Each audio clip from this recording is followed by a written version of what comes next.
It was an unusually warm January day in 1919 in the North End of Boston.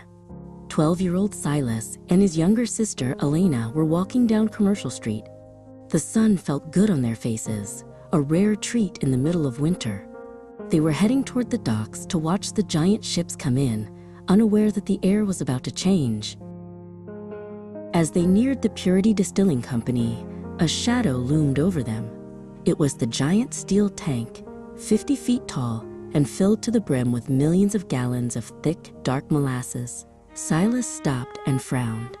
He heard a strange sound coming from the metal, a low, rhythmic groaning, as if the tank were breathing. Suddenly, a series of sharp cracks echoed through the air, sounding like rapid gunfire. "What was that?" Elena cried, clutching Silas's arm. They looked up and saw the heavy iron rivets popping out of the tank's side, flying into the air like metal bullets. The great steel plates began to bulge and groan under an impossible weight.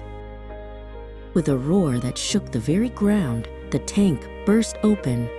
A wall of dark, syrupy liquid 2 stories high erupted into the street. It wasn't a splash.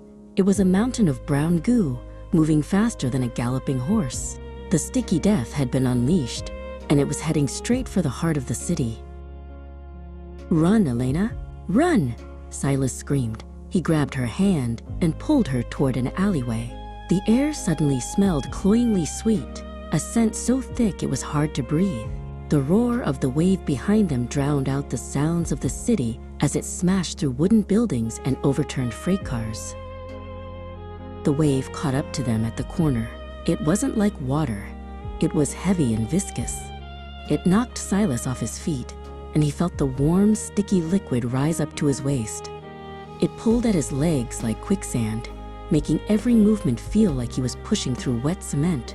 He fought to keep his head above the rising tide. Silas looked around wildly for Elena. He saw her a few feet away, struggling to stay upright as the molasses swirled around her. "Grab the crate," he shouted, pointing to a large wooden shipping box that was bobbing in the thick syrup nearby.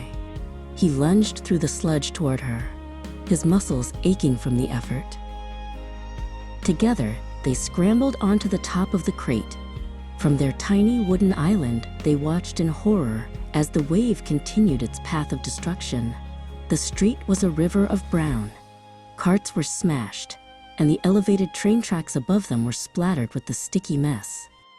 Everything was silent now, except for the distant shouts of rescuers. Soon, a man in a heavy coat and tall boots appeared, wading through the chest-deep molasses with a long rope.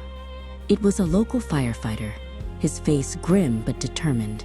He tossed the end of the rope toward the children. "Hold on tight," he called out. "I've got you." Silas caught the rope and wrapped it around his arm. The firefighter pulled them to the safety of a nearby brick building's second-story window. As the sun began to set, the molasses started to cool and harden, turning the streets into a giant sticky trap.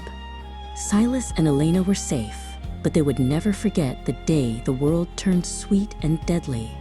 For decades after, on warm summer days, the North End would still smell faintly of molasses.